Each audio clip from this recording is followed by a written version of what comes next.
Messieurs, Madame et Messieurs les conseillers généraux, Messieurs et Mesdames et Messieurs les membres du Conseil municipal, qui est-ce qui est resté, mais je ne sais pas répondre. Mesdames et Messieurs les habitants de Béarn et d'ailleurs, la fonction de maire est souvent ingrate, mais elle apporte parfois de belles satisfactions. Et c'est pour moi le cas aujourd'hui. Nous avons deux cérémonies, tout à fait différentes certes, mais toutes deux liées à l'embellissement et à un meilleur confort des habitants de la commune. Tout d'abord, le groseillier à fleurs, je ne répéterai pas ce qu'a dit le docteur Whistler, car je ne suis pas un éminent botaniste comme lui, et je ne serai incapable de vous reparler des Dorset. Mais c'est à l'initiative de l'Office du tourisme intercommunal de la Colécom qui a été décidé de demander aux communes, aux 15 communes de la Colécom, de planter un groseillier fleur qui serait la plante identitaire de la commune. Nous avons enregistré cette demande et nous sommes les troisièmes à la satisfaire. Les premiers, c'est la commune de Conflans-Marois qui a mis des groseilliers fleurs de couleur jaune. Les deuxièmes, c'était Chardin, lors de la fête de Béarn Village, Chardin Village. Et puis, aujourd'hui, le groseillier fleur qui est Dorset est planté, et celui-ci, comme je le disais tout à l'heure, n'est qu'un symbole. Il aura 4 petits frères qui viendront l'accompagner vers des moments où on atteindra la Sainte-Catherine. Il est de couleur rouge et il a une fleur très résistante, et de plus, eh bien, il ne peut pas se faire attaquer par exemple par certaines maladies dans l'hiver. Donc c'est pour cela que nous avons choisi ce groseillier fleur. Notre but, mais ça c'est vous si vous le désirez, notre but c'est que les habitants de Béarn qui le souhaiteront et le voudront puissent acquérir dans leur propriété un Kin Edward VII.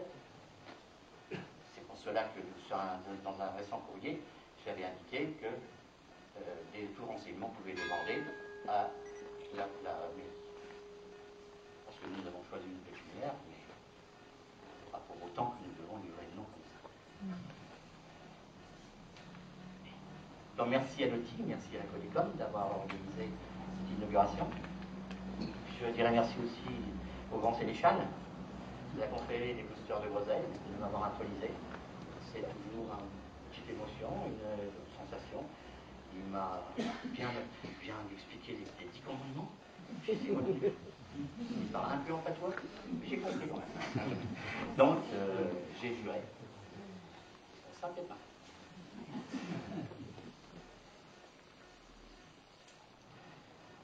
Maintenant, la place du lavoir. À la place du lavoir. C'est l'affaire dont on parle depuis pas mal d'années. Mon Dieu. Alors, son historique, c'est tout simplement il y a environ 30 ans, entre 1978 et 1980, que le lavoir a été détruit. Le conseil municipal à l'époque avait pris cette décision-là, et donc ce lavoir a été détruit, laissant place à une danseuse, vous verrez tout ce que vous voulez avoir appelé, mais quelque chose qui ne valorisait pas notre village. C'est quelque chose qui choquait dans le cœur du village, parce que je considère qu'on est jugé par son cœur de village, et c'est là qu'on doit porter l'accent sur de vraies réalisations. Nous avons lancé un projet, et ce projet-là, je ne sais pas s'il est là, ce projet-là, eh bien, nous avions convenu une convention avec la DPE qui nous réalisait jusqu'au projet, cette opération. Et l'auteur du projet, ce que vous avez vu, à une petite exception près, mais l'auteur du projet, c'est Jean-Paul Bourré, la DPE, qui est là-bas dans le coin. Alors, je pense que là, vraiment, c'est un projet, je pense qui a fait d'ailleurs l'objet d'une approbation quasi totale du conseil municipal le 6 février 2009.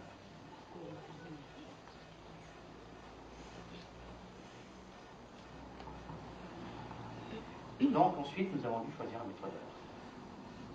Et le le maître d'œuvre, nous avons, et là il est à côté de Jean-Paul Bourri, nous avons donc demandé les services de RJM.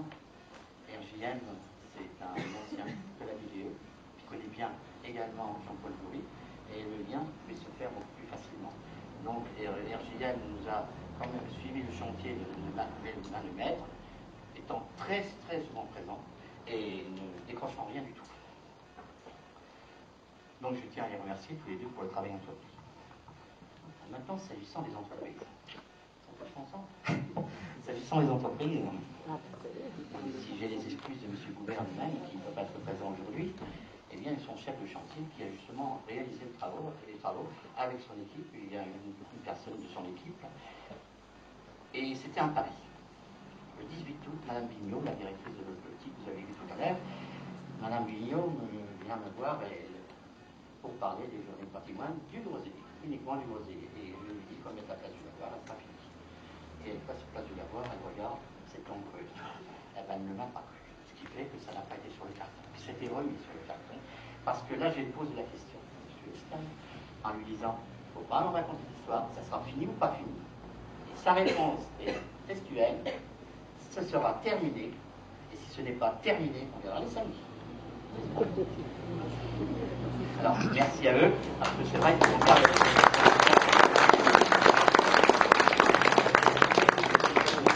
Je remercierai également le PG Pellec.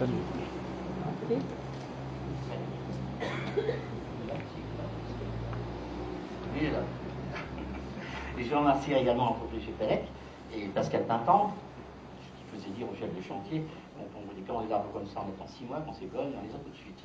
Mais il faut dire que je ne suis pas le temps d'appliquer. Donc peut-être c'est pour ça qu'on les a plus rapidement. Non, mais je pense qu'on a fait un choix qui est assez harmonieux par rapport au reste du parking. Et puis, je voudrais également, vous l'avez vu, elle coule. Elle coule. Elle est un petit peu déséquilibrée. Bon, il y a des réglages à faire certainement, mais elle coule bien. Et c'est une fontaine en fonte qui a été réalisée par les fonderies Salin, l'ancien directeur est ici, M. Morin, qui est que le fils de ma deuxième adjointe, qui était l'ancienne secrétaire de mairie pendant 27 ans. Donc M. Morin a voulu, il n'avait pas du tout envie de nous faire une fontaine très chère. Donc je pense qu'il nous a fait un prix des en toute concurrence.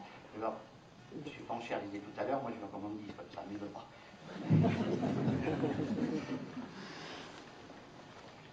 Maintenant, nos partenaires. Nos partenaires, tout d'abord, le partenaire principal, c'est l'État. L'État qui, au titre de la dotation globale d'équipement, nous donne 50%, et c'est assez exceptionnel d'avoir 50% sur cette dotation, sur l'ensemble qui est estimé au départ à 100 000 euros, et je pense qu'on ne les atteindra pas, on devrait être entre 90 000 et 95 000 euros, et donc 50% c'est quand même très important. Et puis derrière, il y a le département. Le département, sous deux formes. Il y a tout d'abord le développement local, sur les postes qui sont du développement local, et puis il y a les amendes de police pour les places de parking par exemple, ou la rébus. Et puis il y a également, donc, tous ces dossiers sont transmis par les amendes de police, mais les développements local sont transmis par la Colecom de Marluc. Et puis le complément fait l'objet du fonds de concours, qu'on connaît très bien, et qui abonde lorsqu'il y a trop d'opérations, le fonds de concours du développement local baisse, mais le fonds de concours de la Colecom vient abonder.